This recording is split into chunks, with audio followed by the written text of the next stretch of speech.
to Football Picks here on TalkingSports.tv. I'm Marty York, and as usual, my guest is Uncle Ben Walderman from his home office in San Diego. You can check out Uncle Ben's picks anytime you'd like at UncleBen'sFootball.com. He is, without question, on fire and one of the world's most renowned football handicappers.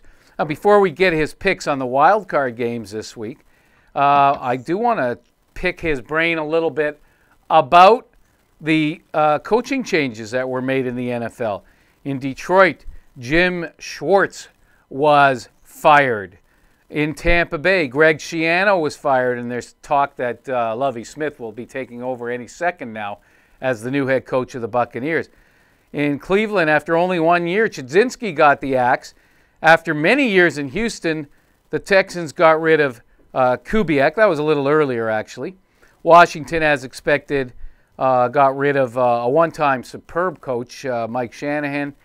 And Minnesota dumped Leslie Frazier. Any of those surprise you in any way, Uncle Ben? No. No. Not one of those surprises me at all.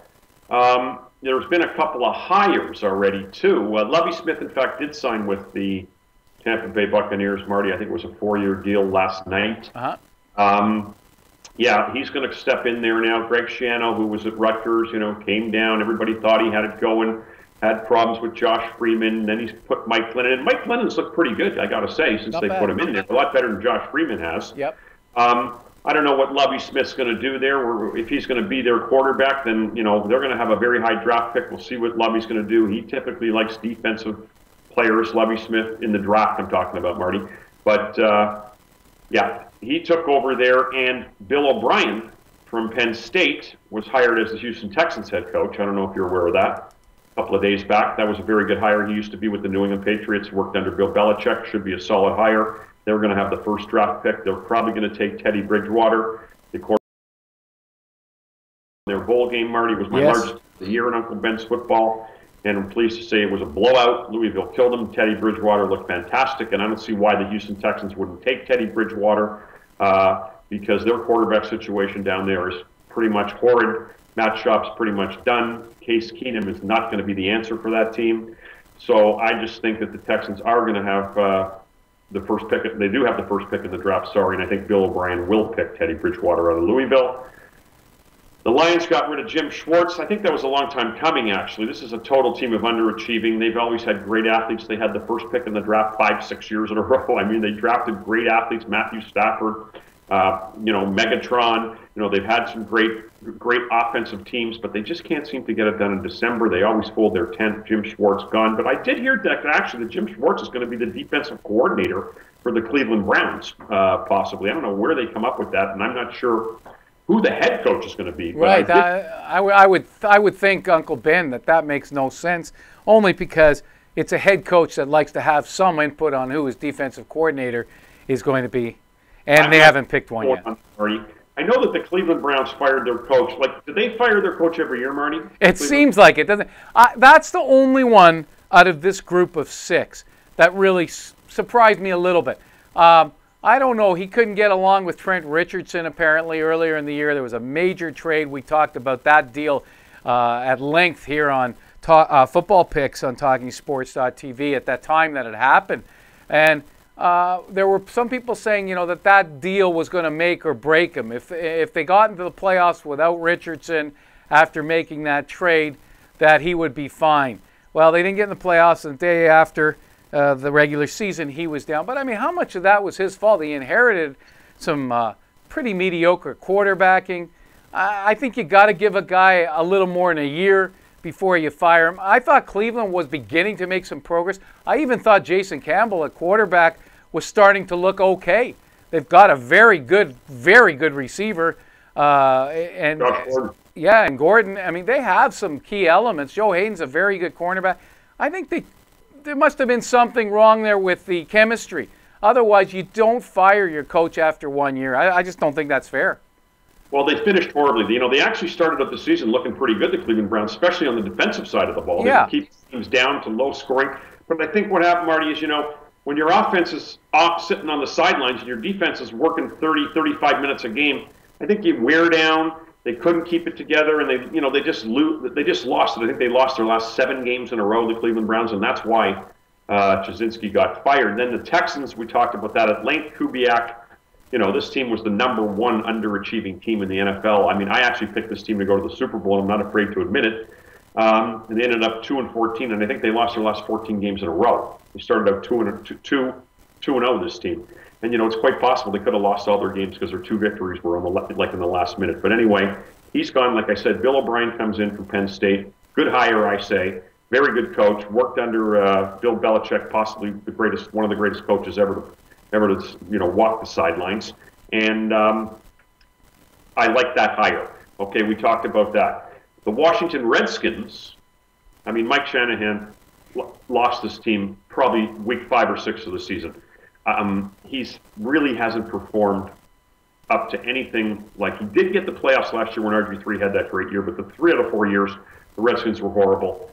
Mike Shanahan's toast, and Leslie Frazier as well at Minnesota, who another team that just can't seem to get anything going the last 6 or 7 years, although they made the playoffs last year when Adrian Peterson rushed for 2,000 some odd crazy number of yards, right? But, when you become one-dimensional in the NFL, Marty, which teams just stacked the line this year on Minnesota, forcing Christian Ponder or Matt Castle or Josh Freeman or whoever they were quartering with this given week, and forced them to beat them, and it didn't work out for them. They're toast.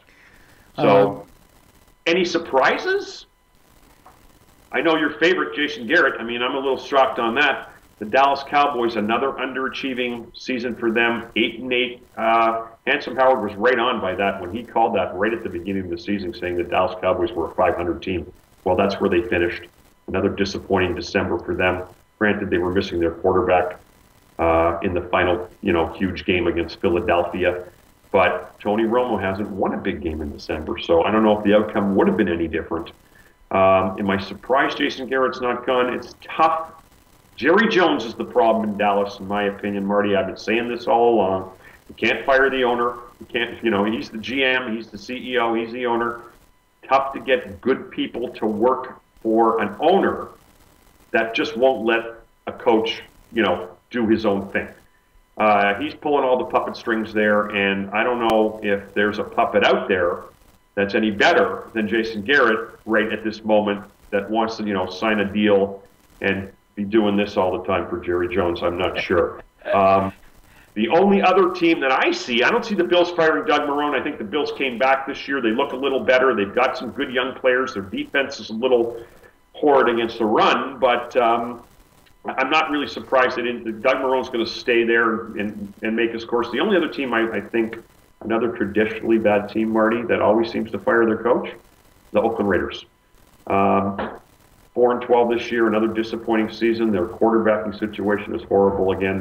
It's just, I don't know what's going to happen with their coach up there, but I think it's Dennis Allen, is it? Yep. And those are about the only 2 I can see coming down maybe later, Dallas and Oakland, Marty. What about in Miami? Oh, well, that is a good point. Miami did collapse completely. I mean, here's a team that had their destiny in their own hands playing against the Buffalo Bills. They went up there on week 16. They just laid an egg. They lost 19-0 against Buffalo. Buffalo's defense is horrible, by the way, Marty. They don't usually shut out people 19-0. And then they come home the last week against the New York Jets, and they score 7 points. So 7 points in 2 ball games, they really choked it up. I'm not sure if they're going to fire their coach or not down there. I think the whole regime is under a lot of pressure there now. They've missed the playoffs. I'm not sure how many years in a row now, but that's a good point, Marty, that you make. I think the Miami Dolphins, we should be adding them to that list of potential firings. I think that you may see a change there. I think the coaches that are on the bubble right now are in Miami, not only because of the fact that they choked at the end when in a season that they looked like they had a shot at making the playoffs, but also because that coach lost the dressing room early. There were some issues there that created controversy Sure. and players charging harassment, and it was just a situation that head coach, fairly or unfairly, will get the blame for and is getting the blame for. So I think you might see a change there.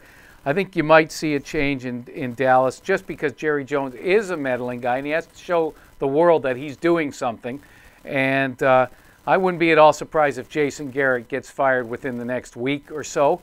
The only possible saving grace he has is that he didn't have Tony Romo for that last game. But like you said, Tony Romo, I mean, Kyle Orton just did what Tony Romo would have done, thrown an interception at the end. That's what Tony Romo does. That's how he makes his living.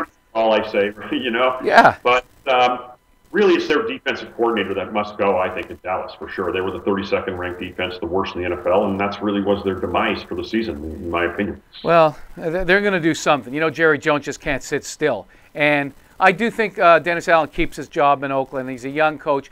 He had a quarterbacking injury. Pryor was coming along quite well. And then he had to use a walk-on, McGloin. And, you know, Oakland's not a great team by any means. They're not. He did okay with what he had to work with. I'd be stunned if they were to fire him. Remember that the late Al Davis isn't there to push the buttons anymore. So I would suspect there will be a little more patience shown with this young man. I think we need to move on a little bit and get your picks, because those of us who, you know, we rub our hands and we lick our chops in anticipation every week to hear what you have to say on who you like. In this week, there are only the 4 games, the wild card games. They're tough. I know you think they're tough. We'll get a little bit more on that in a minute when we come back with Uncle Ben from Uncle Ben's Football Com. Don't go away.